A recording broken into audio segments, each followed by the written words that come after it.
before everything happened, they do have memories of the past where they were engaging with music.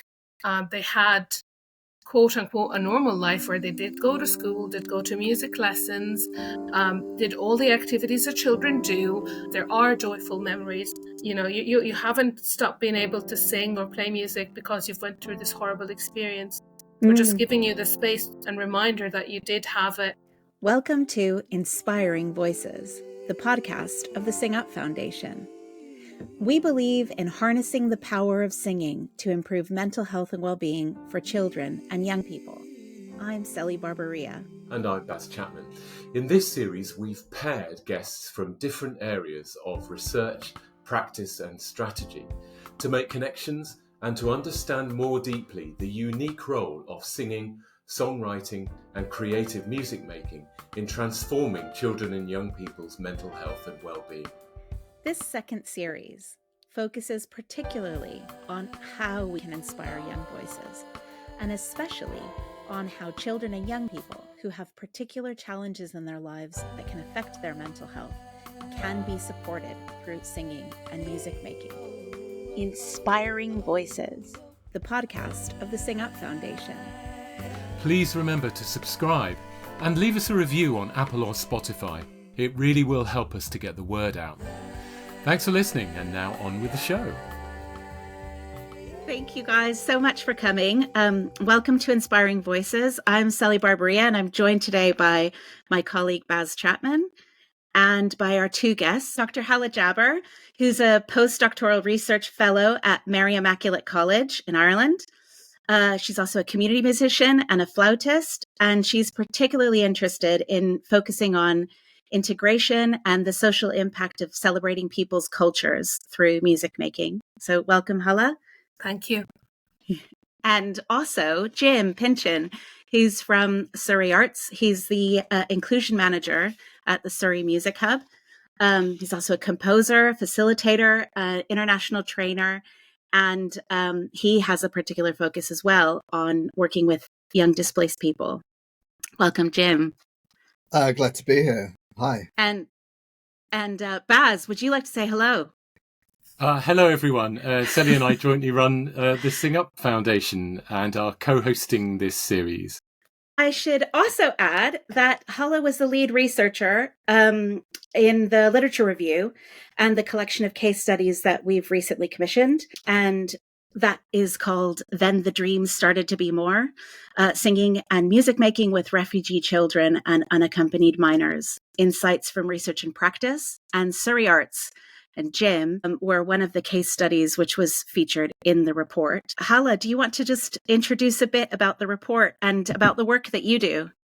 Okay, so hi everyone again. My name is Hala, and I am a community musician and really interested in how music can impact our social lives, specifically for migrants and refugees. About the report, it was very eye-opening and insightful to do the work. For someone who works in this area or have been working in this area for quite a long time in different capacities, where at one point I was a community musician doing the work and then removed myself into research. It kind of highlighted what we need to do more, what needs to be done more, what is happening on the ground, all the amazing effort, all the amazing organizations that are working in this area, and what we need to do to make it even better. Great. And Jim, do you want to talk to us a bit about the work itself? What's the work like that we're talking about? Why is it important? In a summary, let's start with what's the work like. It's utterly joyous and celebratory, really good fun, ridiculous. Some of the things that we learn and that we see. The settings are all very different because people's lives are very diverse. People have come from very different backgrounds and different journeys to arrive in the UK and have different needs. Musically, it's fascinating. I'm always learning myself musically from this work. There's so much learning from ourselves as practitioners, organizations, communities. Yeah, I mean, it's amazing work. It's also can be triggering and can be upsetting.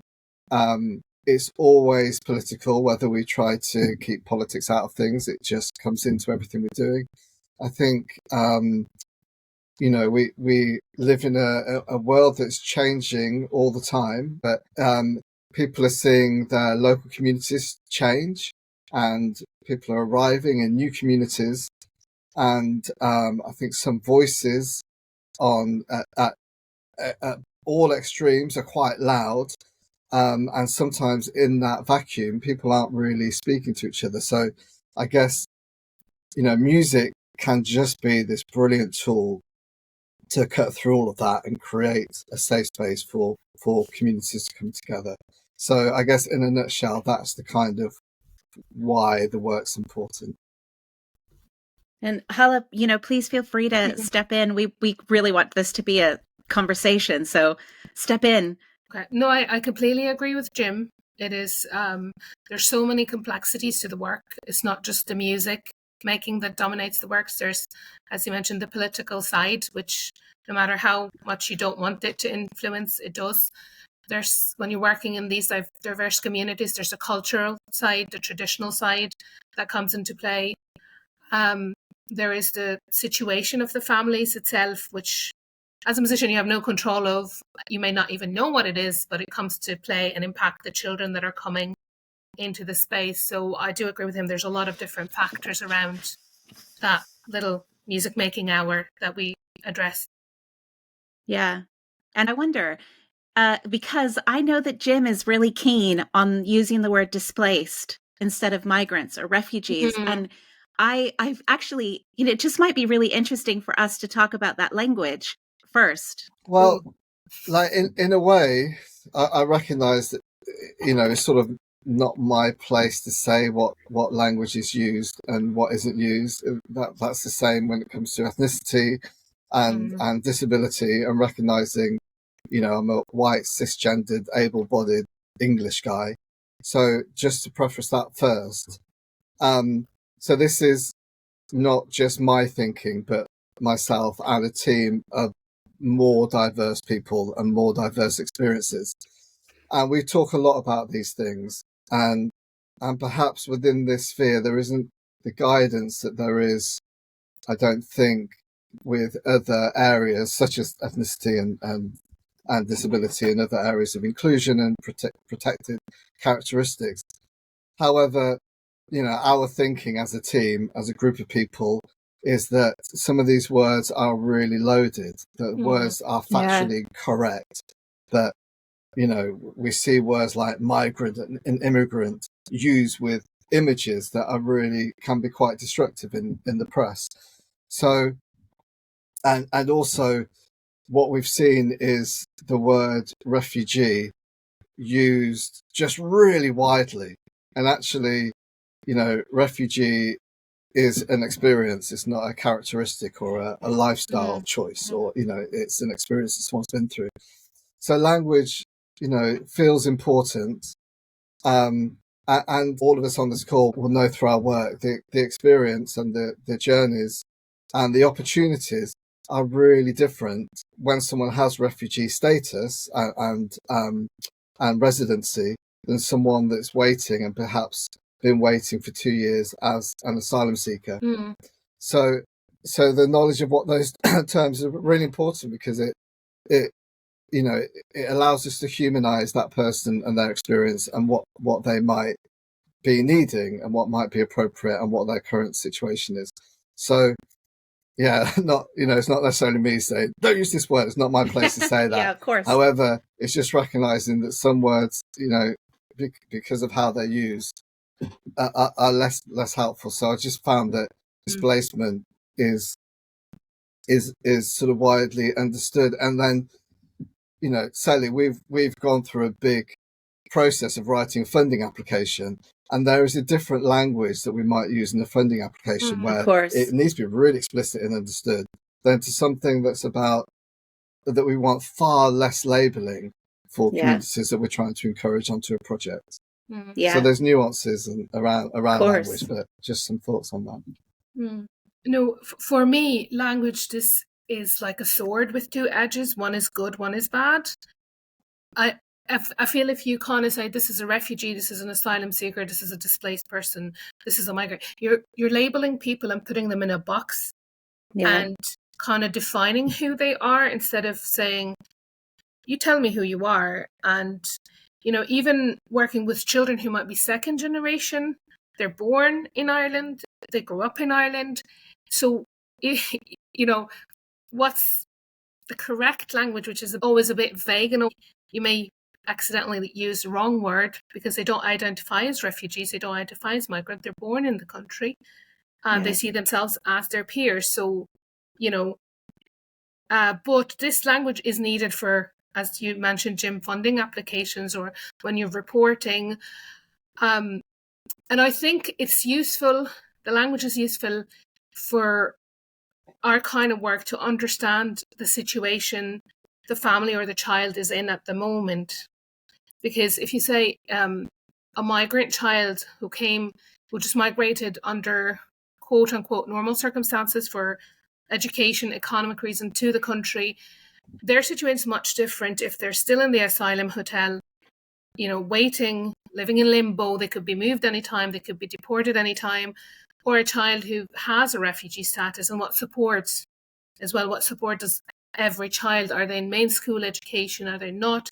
Do they have different opportunities for arts, sports, music, or are they limited to what's being offered in the asylum hotel? So I don't like to use it with my participants because I feel it labels them and puts them in a very limited box. But I would like to know that to understand the wider context which they are coming from and what's happening, which is not necessarily for every person because everyone's individual experience is different, but kind of having an overall understanding what are the policies around their situation.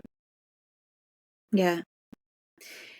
And we're talking about young people that have had, significant challenges in their lives. And I mean, Hala, you've talked about, that actually the range of experiences are so wide. Some of them might have traumas or loss, and some might be, like you're saying, they're just part of a family that's moved to a different country. But some of these challenges might affect these young people's mental health. And so how can singing be used in these contexts in a way that's meaningful for these young people? Yeah.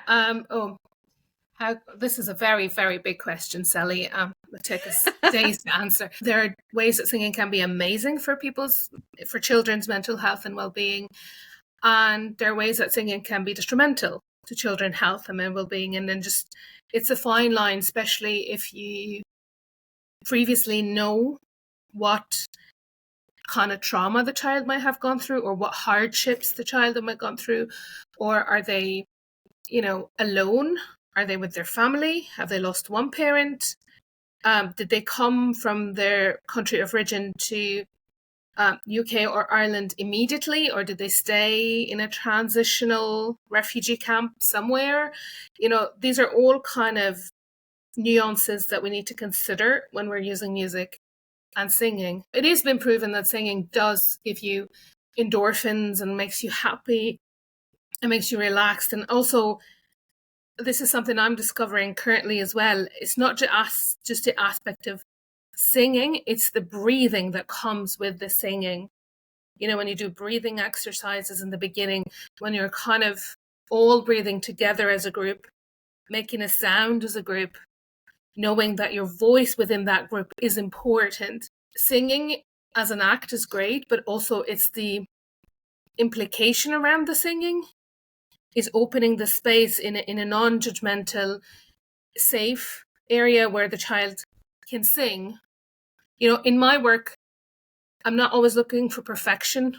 We're not looking for the perfect song to be sung amazingly in harmony in all the, you're looking for the best possible outcome, but you're not looking for that maybe classical music perfection. It's just about the experience that you're having at the moment with the children. Are they able to sing? Are they able to breathe together, listen to each other, know that their voice isn't important within that group? but yet also understanding that it is 1 hour per week, 2 hours per week within a child's life. So also being realistic on what that hour of singing can give to the child. If, again, we don't know the circumstances of the children we work with, but within the research we've done with Sing Up, it came that some children would come to music classes, but they haven't eaten breakfast and haven't eaten dinner, and they're hungry, they haven't slept, they were tired. And these are all circumstances that music making and singing is a small part of. So just being also aware of, even though I do think it does help with their mental health and well-being, it does offer that breathing space for them. We just need to be very aware of what else is happening around their lives that could be impacting their well-being. Yeah. Hala's covered so much there, actually, Sorry. in that short amount of time. But I think what I might add is, I guess it's around agency and also language. So in terms of agency, especially in the asylum-seeking system and settings, there's so little agency. And when there's someone with limited English, then there's often limited chances to integrate or to have conversations with local people, all of those things. With unaccompanied asylum-seeking children, those mostly boys, the demographic is like 94%, I think, boys. Those boys are quite isolated. So all of that isolation, and often just having contact maybe with someone from the care service or a tutor, having the platform to be able to sing and express something in one's own language becomes really, really powerful. It's it's something that's been brought from home with memories and with experiences, and is now something that's let out into this new landscape, and it creates something different, right? The sonics is all of a sudden different, but it's the act of singing in this new environment is creating a new memory, and that's really, really important. If someone's memories are traumatic and their journey here, we know enough about unaccompanied minor seeking children's journeys that they are often absolutely horrific and involve torture, sexual abuse, all kinds of awful things. So to be able to create a new memory in a new place by singing, potentially a song that has been brought from their culture, becomes really powerful. And the other thing about language, especially with younger children, we're using songs to help teach the English language. And, I don't need to talk about it, and I'm not an expert on it by any means, but there is tons of research and evidence around how singing works with the brains and helps with learning, helps with language. Jim, just looking at the sessions themselves, so you've got young people who have obviously got a real range of experiences. They may have some extremely traumatic experiences, and they're still living in a world of uncertainty. They, in most cases, they don't know what's going to happen next. They might not even be at the next session. How do all of those issues manifest themselves in a session? What are the kind of the techniques that you as a practitioner need to be able to manage that and then to have a good experience? Really interesting question. In terms of the manifestation of experiences, it could be anything. It could be, just think of some actual experiences. Children hiding under tables could be expressed in aggression, could be expressed in silence. And that's the way trauma works, right? There's some really good trainers that I've experienced who talk a lot about how trauma, the fight, flight, all of those things. And that's what we see in our workshop. So it could be unwillingness to take part, it could be aggression, it could be utter silence and shutdown, it could be an outpouring of emotions, it could be many, many things. In terms of the skills needed, I think those skills go across all inclusion and all inclusive projects, but probably all music education, really, which is about child-led activities. I think it's about consultation with the young people you're working with. It's about representation of the workforce.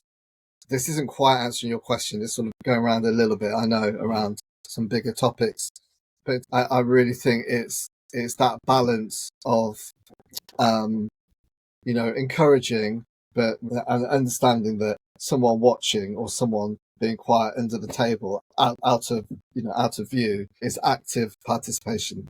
So we do a lot of that, and I work with the team a lot about noticing those dynamics and encouraging, leading by example. And the workforce diversity is, I see it all the time. It is really important, and as a sector, something we need to improve on. But I see it all the time. If I have a tutor with the rainbow colours, and someone's here because they're from the LGBT community, it puts them at risk in their home country. Having that identity can become really important, or someone that speaks the language or just looks like you. So all of those things are comforting. So there's diversity, there's musical options so that young people can have the freedom, the agency to express themselves in a way that resonates with them. And I think creativity, safety in the environment, safety in the approach. The more I talk about it, there's more considerations, but just the way in which you set out the workshop, that everyone's included, and sight lines, all of those things. Can I add one thing there, Jim? Yeah, please. Is if I don't know if anyone's interested, because I've done a lot of research on what does it mean for me as a music facilitator to be trauma informed and trauma aware and all that. There's one particular book that I find amazing. It's called Waking the Tiger, Healing Trauma, and it's by Peter Levine. I found it really easily accessible to read. It's not an academic book, but it's his doctrine. It's all about the impact of the trauma on your body and how your body manifests that, and how, it shows that in different ways. And there's live examples of real stories, so it makes it really easy to understand. And I do agree with you. There's a lot of these actions of hiding under the table, of not wanting to be there, wanting to be there, being silent, being overactive. One thing I'm becoming very allergic to in my work is the idea of circles. I don't know, but when you're taught to be a facilitator, there's always, the circle, to be inclusive, to see everybody. And I'm like, no, allow children to sit wherever they feel safe at the moment. Whether it's circle, triangle, square, under table, over the chair, as long as they're there and they're safe, no harm to them is being done, no harm to others being done, that's fine by me. Because sometimes you do need that little thing to hide. You do need that moment. Or especially if you're singing and you don't have an instrument that can hide you a little bit, maybe you do need that 5 minutes I don't want to sit in a circle and be exposed to everybody. And just for us as facilitators, there's one thing I noticed a lot I've went to a lot of trauma-informed workshops, trauma-aware. One thing, it's all about the trauma and the work and the children. But I do believe it starts with us as the facilitators, from the word aware. So I kind of flip the scenario of what am I aware of? Am I aware of my own trauma? Am I aware of my own triggers? Am I aware of my own biases, my own abilities, my own limits and boundaries before I go in and engage with anybody? So just to kind of start, saying it starts with me as a facilitator, and then it transcends into my working approach, into my understanding of what trauma means and all the technicalities of trauma.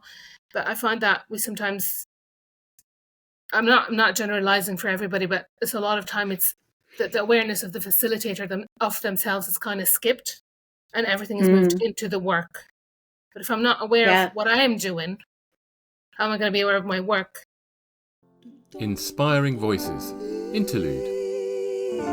Introducing SingUp's brand new Play Recorder resource, included with SingUp membership. Play Recorder takes children on a learning journey from complete beginners to recorder ambassadors. This is not like any recorder resources you've encountered before. It's all about learning to love the instrument and making a beautiful ensemble sound. We've created 3 12-lesson teaching units for years 3 and 4, complete with pupil-facing videos and PowerPoints, printable resources, and detailed teaching notes. Each unit is based on an original piece of music written by professional recorder specialists with differentiated playing parts for pupils. Children will explore the trails of an enchanted forest, do battle with dream monsters, and voyage through the depths of space. To discover the resources, visit singup.org/play recorder.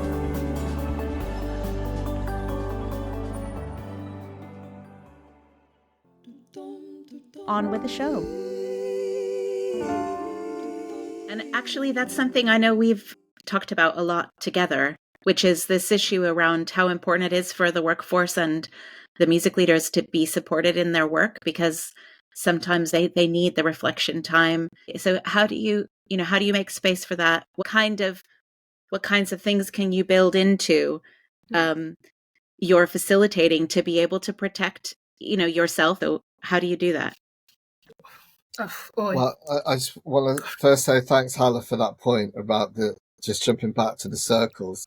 And as you were saying it, I'm kind of grinning to myself because I was in a workshop last week and I was like, guys, there's nothing I hate more than an imperfect circle. Those were my exact words. And you're absolutely right. It's important to allow children for that, to make those choices that's comfortable for them. So thanks for that. I'm going to try and keep that in mind next time. In terms of, and also I really, really, really, really agree the importance of noticing where you are at and what you are carrying in terms of energy and emotions into a session is so important. There's this exercise we do with Musicians Without Borders called the invisible cord, and it's just a training exercise, but there's a big long plastic cord between two people, and the more you shake it, the more the other person's like, ah! And that's what's happening emotionally when we enter these sessions with our own energies and that might be unhelpful. I mean, there is things around mindfulness and breathing and being rooted to the ground, having your feet on the ground, and all those physical and mental things, but also. And it's a really boring thing to say. It's also about just being on time and planning your day really well as a practitioner. And I have it all the time with some of my most favourite, amazing, talented musicians, who perhaps don't do that. And actually they arrive flustered and late. They're like, I'm trying to get things together. Children, they recognise that, they feed that. So I'll let Hala say the more interesting things. Mine's going to be, as boring as it is, really arrive in good time. Traffic's hell. And if you arrive in time with your coffee, with your herbal tea, whatever it is, meet people, have a hug with your teammate, all the things you've got to do, be prepared, having thought through your session, really well planned, also ready just to ditch all that planning because anything can and always does happen. Think, toolkits, equipment, guitars, instruments tuned, ready to go. So just the preparation on planning, I think really, really helps in having to be able to help you as a practitioner be completely present and attend to the needs of participants.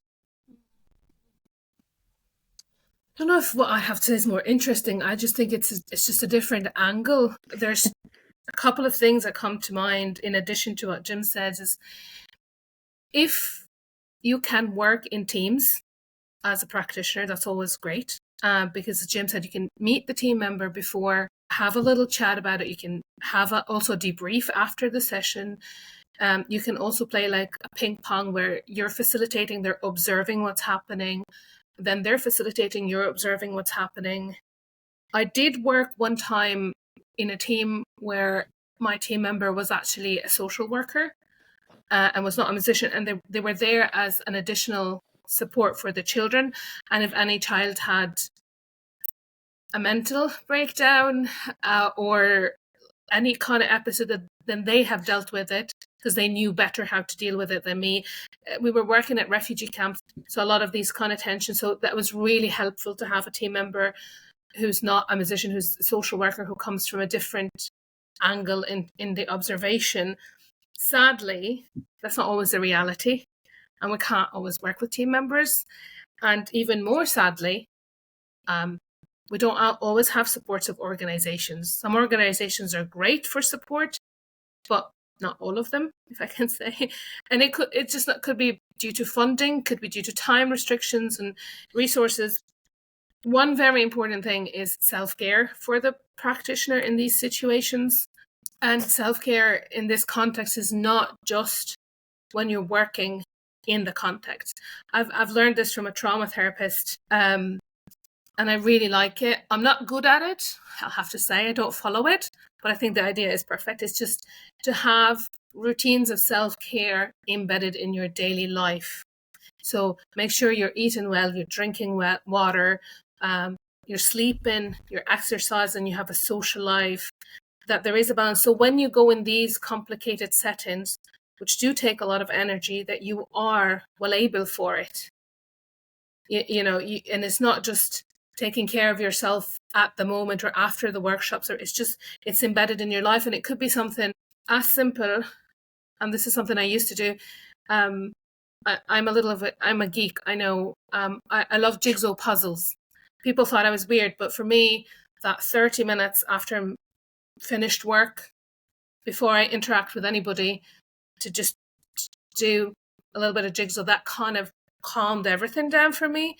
So finding your own personal preference and niche of doing something that helps you calm down and get back to yourself.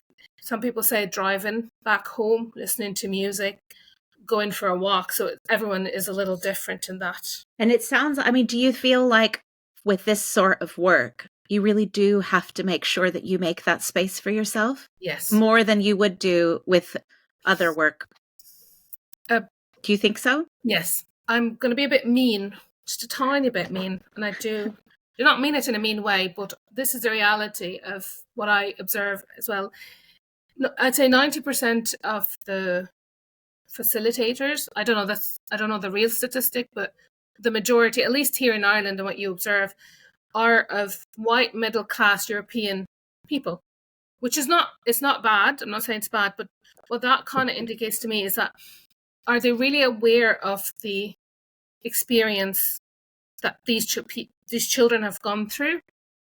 Or is there kind of a different dynamic than if someone who is from the same refugee background, who've gone similar experience, is there a different level of understanding? Now, big highlight, it doesn't always have to be a more positive understanding. It could be that person who is from the refugee background bringing their own experience into the work. So, but when you have never experienced anything like it before, I think there's a different kind of tolerance between, someone, say, like me, who come from the Middle East, who have an understanding of that, who've lived in Syria. I'm not from Syria, but I've lived in Syria. I know people who also, lived in contexts of war and conflict, have just a tiny bit different understanding of the experience than, say, someone who never did. This is absolutely an issue all over the country, where it's hard enough to get people into the workforce anyway, because the funding is such a challenge. So, diversifying it is even more of a challenge. But Jim, I know that's something you've been really keen on, is developing sort of leaders of the future, isn't it? Yeah, and I totally agree with what Hala's saying about it's just different for me than it is for another colleague, and I see it all the time. So I think there's this slightly irrational fear within the area of workforce development. Like a guy I work with, Max Wheeler, he's got this brilliant thing. He says that there's this fear that if a grime project emerges, that means that a wind band is going to be destroyed and die.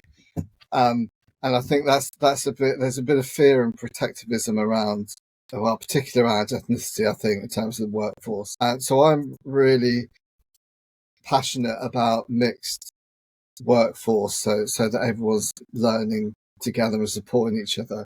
And I know, as Hala said, that's not always possible for many reasons. But I see what Hala's talking about, a lot with the team. So, for example, Sarah, who's of Iranian descent, in a workshop, she might be surrounded by like 15 Iranian men, really anxious to have things translated. I've never seen a negative example. It's this very loud clicking that that Iranian, not musicians, anyone do. I don't know how. I think so. It's a funny thing with fingers, and it's so loud. So it might just be something like that. Let me show you how to do that. Or can you translate this for me? When are you coming back? So there's all these cultural things. She talks to me a lot about this. I have this sense of responsibility, and I carry this responsibility and often guilt when people ask when you're going back, because I don't really know if I can go back or for how long, or if I can get that instrument for them, or if I can sort out lessons. And they will go to her because there's that cultural connection. And I know that she feels that really heavily. And whilst we talk a lot about lived experience and representation, and it is really important, there's lots of things have happened in terms of culture, music, and Islam and language. And I'm lucky enough that I have people on the team that can have direct conversations with Muslim parents about the role of music and build trust and talk about why we're there, all of those things. So that diversity is important. But again, there is a risk of secondary trauma of people who have been through that refugee experience and are now back in settings supporting other people. So it's largely positive, but I recognise everything Hala is saying, that the impact on people who share a culture with a displaced person is really deep and requires support and care.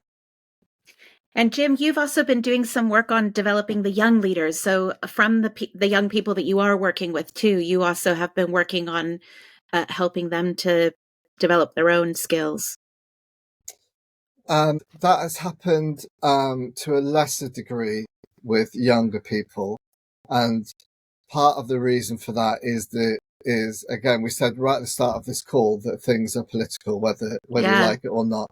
And so, yes, we have been working with some amazing young leaders. And then very quickly, some government decisions were made, and a lot of those settings were closed very, very, very quickly. And we've had many difficult experiences where we've set up projects, we've been working with children, young people, they've been leading things, and a day before a big event, actually, they're moved to Liverpool or somewhere in the north, and we're in the south. So that's been challenging, to be honest. Now with adults, it's been a bit more successful because we've been able to work with people as they've gone from seeking asylum into gaining refugee status and being able to settle. And so yes, it's been really interesting.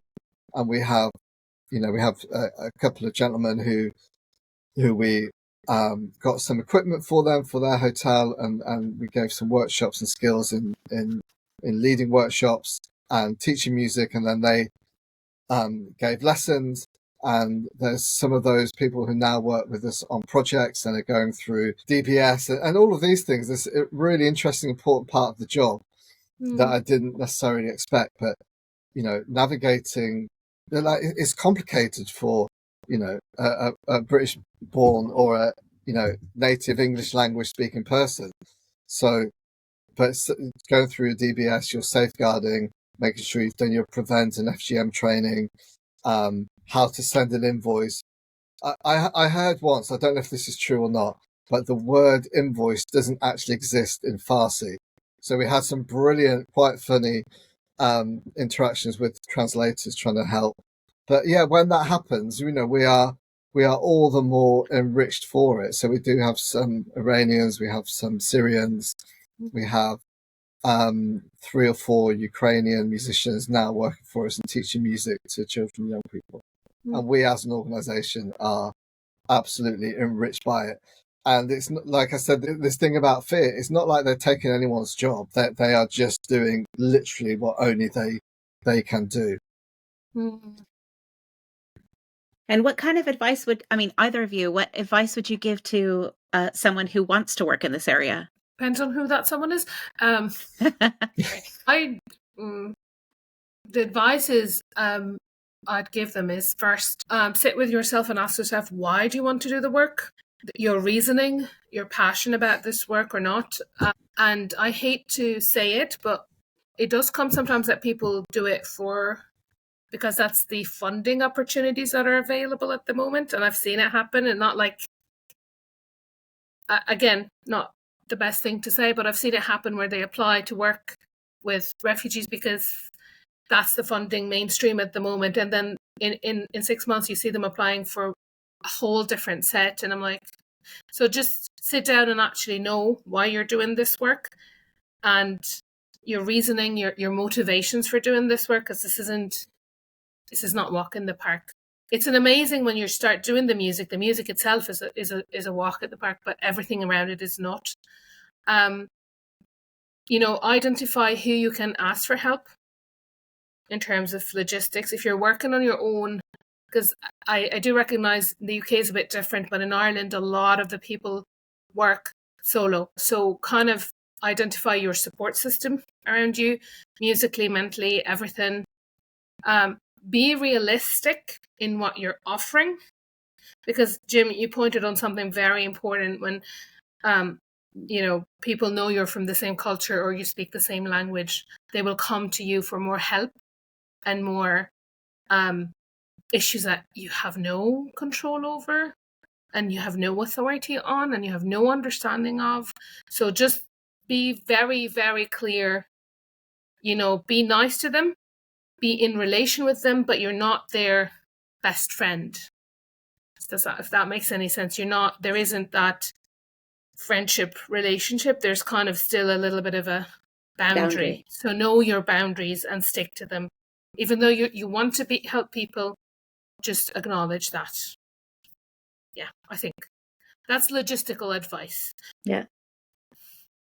Jim? I mean, not too much to add to that, really. I think the sitting down and being honest about why you want to do the work is really important, because it doesn't help anyone and it's always seen through if your intentions aren't authentic. Is really important. I would add, do some training, and there are lots of good organisations and research out there. And just do some training, some awareness training. I just wanted to pick up on the boundaries. The boundaries are really, really important, to have those solid boundaries for yourself, and so you don't raise expectations. I've had a situation where we had someone providing support, and they gave their personal number, and then they started getting calls in the night from someone from a hotel, and it was all unnecessary. And then they had to other that person by asking them to delete the number. So things like that, they really do happen, and it's important because music is so joyous and so inclusive, and it's sometimes easy to forget the boundaries. We talk a lot about maintaining that. And so I had a facilitator saying to me, "Oh my God, this feels I'm at like WOMAD. It feels like a world music festival." I was like, "That's really good, but that's not what this is. We're funded by NHS. This is about health and well-being, and we need to keep that in mind." And yeah, there's a whole conversation around gender and dancing in workshops and how appropriate or not that is, and that's probably another podcast. I read an interview with you, Jim, and you gave this quote that I thought was really amazing, which you said, "We're the beneficiaries of teacher status while working in a field that uniquely draws out our learners' aspirations, creativity, traumas, joys, and heartache. And that bears responsibility, in my view." And I just thought was really lovely. And, yeah. Can you talk about that? Yeah. Yes, I think that in these settings, whether we like it or not, especially when there's a shared culture, we're an ambassador. I've worked a lot in Latin America and speak Spanish, and I can talk to the participants about those countries in Central America because I've been there and worked there. So we are ambassadors because the work is so therapeutic. We are don't want to upset any music therapists, but we're kind of music therapists, or at least it's therapeutic.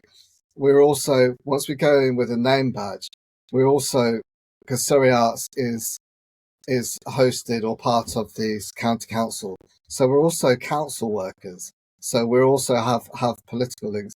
We're also teachers, and teachers in many cultures are, really up on quite a high pedestal and given respect and accolade for, that status.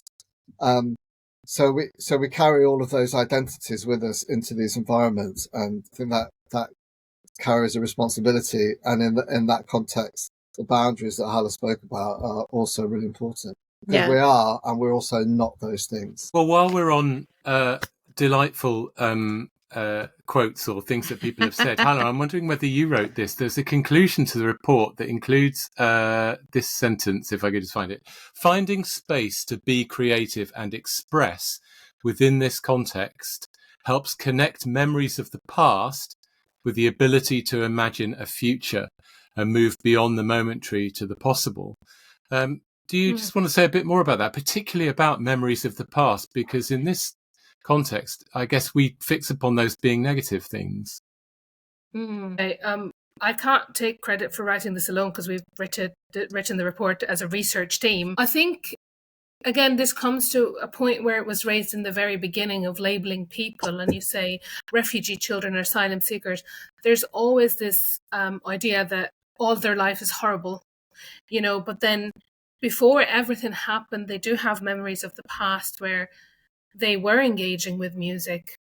They had, quote unquote, a normal life where they did go to school, did go to music lessons, did all the activities that children do. There are joyful memories, and you can connect them to the future, because before the war, they could have wanted to be anything, a doctor, an astronaut, a teacher, a cook, and that is a disturbance in their life, but it's also important to remind them. And I think that's why we chose the title we did for the report, Then the Dream Becomes More. And that was a quote from one of the participants as well, that the children were starting to dream of more, a better future. So you could see the transition from my dream is to live in peace, my dream is to find food, to I having a bigger dream. So I think it's important to remind them that even though they've gone through a hard, tough time, there is a connection. They had a good life in the past, and and they can bring the memories of that life. Yeah. So the role of the music can be either to connect them with that, or to help them process some of the negative things that have happened, but ultimately still move them towards a future which is better than kind of where they are or where they've been. Yeah. You haven't stopped being able to sing or play music because you've went through this horrible experience. We're just giving you the space and reminder that you did have it. And here's maybe extra tools that you can refresh it. So what does it take? This is a question we're going to be asking in all the interviews, but what do you think it takes to inspire voices? I mean, I could say something, and it's going to be refreshingly quick. I think it's all about creating a safe environment, and children and young people typically have an abundance of creativity and things to share, and just need us to provide spaces that allow for that to come out. I agree. For me, it takes creating the opportunities for people to be inspired. It's creating, as Jim said, the spaces that they feel safe, physically, emotionally, creatively, to be inspired to use their voice, whether singing, whether talking, whether writing songs, whether playing an instrument, dancing. And so, using that, creating the space for them to use that, I think.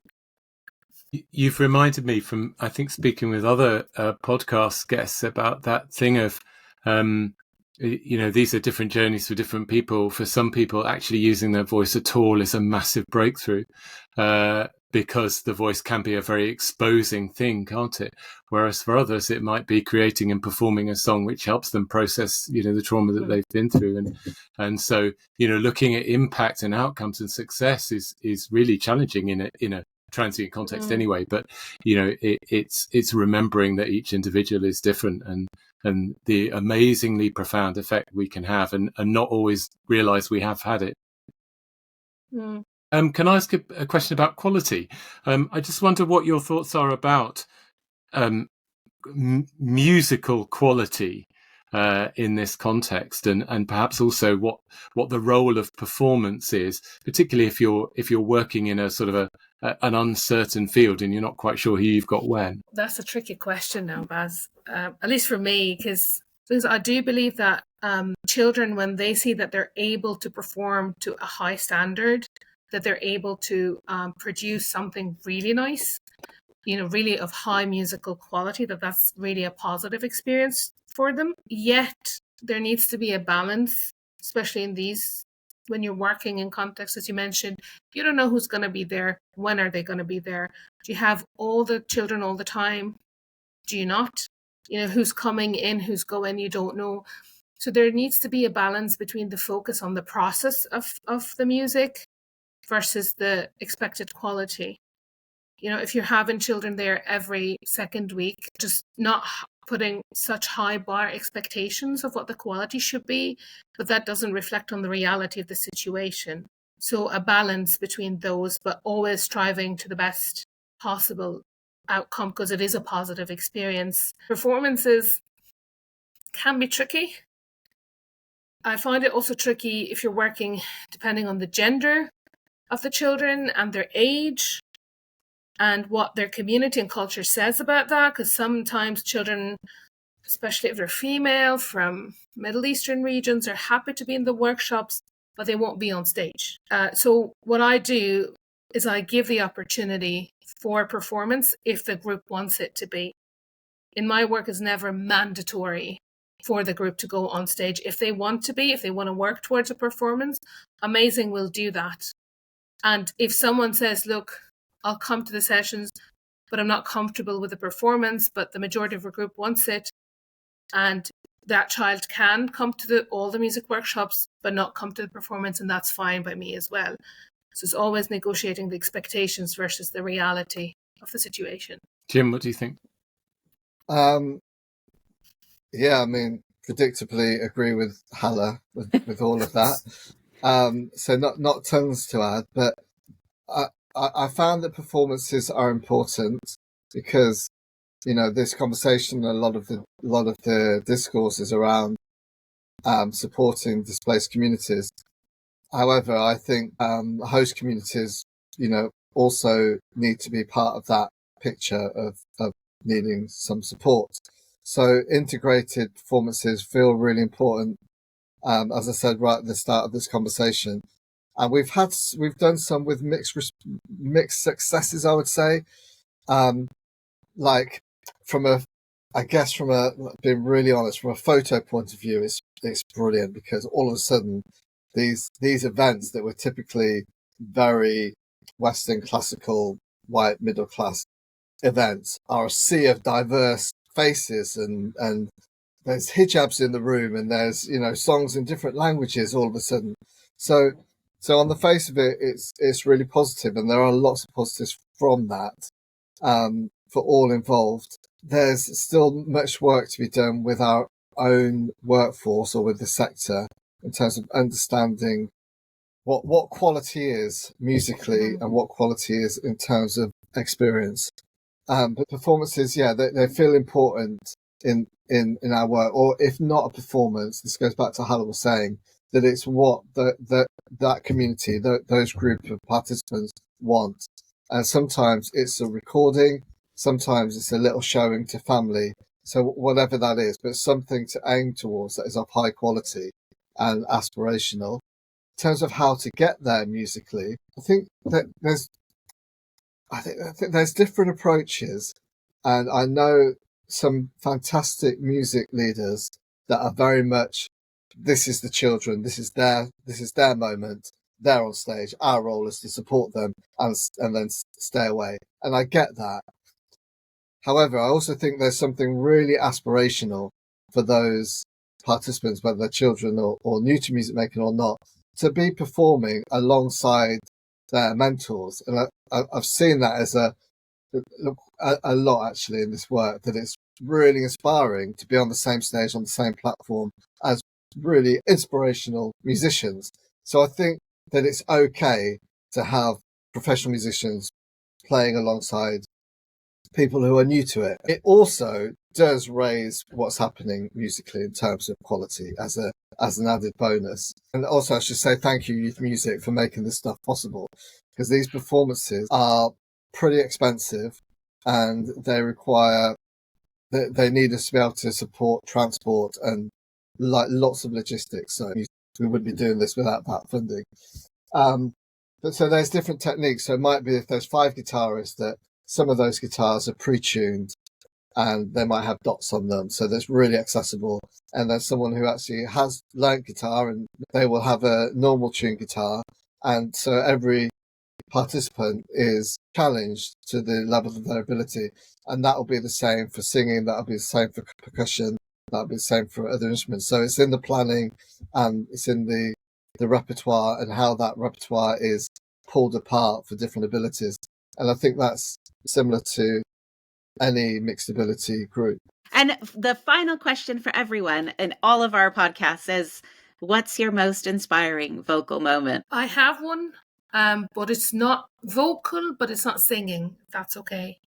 It was in my very early beginnings as a community music facilitator, and it was in a refugee camp. It was with a project called Sounds of Palestine, and there was this boy who'd come up to me every time and said, "Am I a good boy?" And he's like, and I go, "We'll see at the end of the workshop," and he'd wreak havoc. I was like, oh God, this boy, every single time, and I couldn't understand for my word. Until one day he came up to me and said, "Am I a good boy?" And I was like, "Yeah, you're a great boy." And that was changed him completely. Wow. That changed him completely. He was like my helper. He was shushing people around, making them listen, doing everything, sitting beside me, being like the boss. And that was a very, very big inspiring moment for me. Thinking, you know, did that boy just need some sort of affirmation that he's a good boy? And I kept that from him. You know, that was a very changing point for myself, and it really inspired me to look at myself and what language I use in my workshops and what affirmation I give to children. They just need that little bit of a positive word or a positive vocalization of something. Wow, that's a beautiful story. Just letting that settle. I would say we did a project with an amazing charity called Big Leaf Foundation. Youth Music funded again, thanks. And then we had a big group of unaccompanied minors and then their peers from the local community, about just over 20, so approximately 10 and 10. And we went on a residential all the way to the border of Wales. And so we had this amazing, solid 2 or 3 days, like transformational for everyone, every young person, everyone involved in the project. Like everyone learnt Tigrinya and everyone learnt some Arabic, and it was a really intensive, brilliant experiences and lifelong friendship. It was one of those special projects that you just, you will always stay with you. And the young people got together and they wrote this amazing song called "I Will Find My Way." And then we got back and we recorded it in the studio. But the moment, I guess, was we were hosted by a London organisation, Together Productions, to come to Union Chapel, which is this beautiful, iconic church, but also performance venue in central London. So I guess it's those young people on stage singing that song, also teaching it to this huge choir, and then teaching it to to the audience. And I guess it's that journey from being in the field on the Welsh border and the young people workshopping it, writing it down. It really genuinely came from them and their experiences, their joint and individual experiences. That journey to this, having 500 people in London singing the song, was just like, well, that's one that stays with you. Wonderful. Sounds amazing. Yeah, it was incredible. Well, thank you guys so much for joining us on the podcast. And, just thank you. It's amazing, enlightening, just brilliant. Thank you so much. Thank you. Thanks. Yeah, thank you. Thank you for having us. Inspiring voices, reflections. Wow, that was powerful stuff, wasn't it? Super powerful. Yeah, there's so much. I think the thing that always comes out to me is like this thing about acceptance. I feel like there's so much about being able to be in a place of acceptance for whatever happens, even though, there's a lot of preparation, there's a lot of knowledge, there's a lot of experience that comes into it. So much also is about being able to accept whatever it is that's going to happen in that space. Yeah, that's right. For me, I think Jim actually used the word humility, and in working in this, there just seems to be so much, even between Jim and Hala, there was so much kind of respect and ongoing learning from what each other was saying, because there is no such thing as, the definitive guide to how to do this work. It's so complicated. It's so unclear what you're going to be working with. And I think that attitude of absolutely fostering acceptance is so much a part of this. And yet, at the same time, they're also talking about creating really great quality musical experiences as well. Totally. And adaptability also, right? There's so much about adaptability. And also even with Hala talking about the ways that it's important for music leaders to practice self-care. There's also so much in that the self-care provides you with the ability to be adaptable in the space when you're there. And that's so powerful too. Yeah, absolutely. It got me thinking about, kind of our ongoing commitment to trying to create a situation where our workforce is properly looked after, where a lot of the things that they have to do to safeguard themselves are, contracted. They're not expected to do that in addition. I mean, yes, by all means, look after yourself and stuff, but that kind of reflective practice and potentially counseling or whatever, that needs to be built into the work, to protect the industry and the workforce. So the report, I think, has been so great in helping inform us, hasn't it, about what we can do 100%. As a foundation, but also potentially give a guide for other people. We've got to grow an authentic workforce and be able to offer so much more. There's just, it feels like we're scratching the surface, doesn't it? Yeah, and how actually well-being and mental health is at the heart of the work that the workforce does with the young people, but it also needs to be at the heart of what they do for themselves and what actually music organizations do for the music leaders they work with. That actually it's a holistic view of how we need to put well-being at the heart of everything, because we want to avoid musicians that burn out.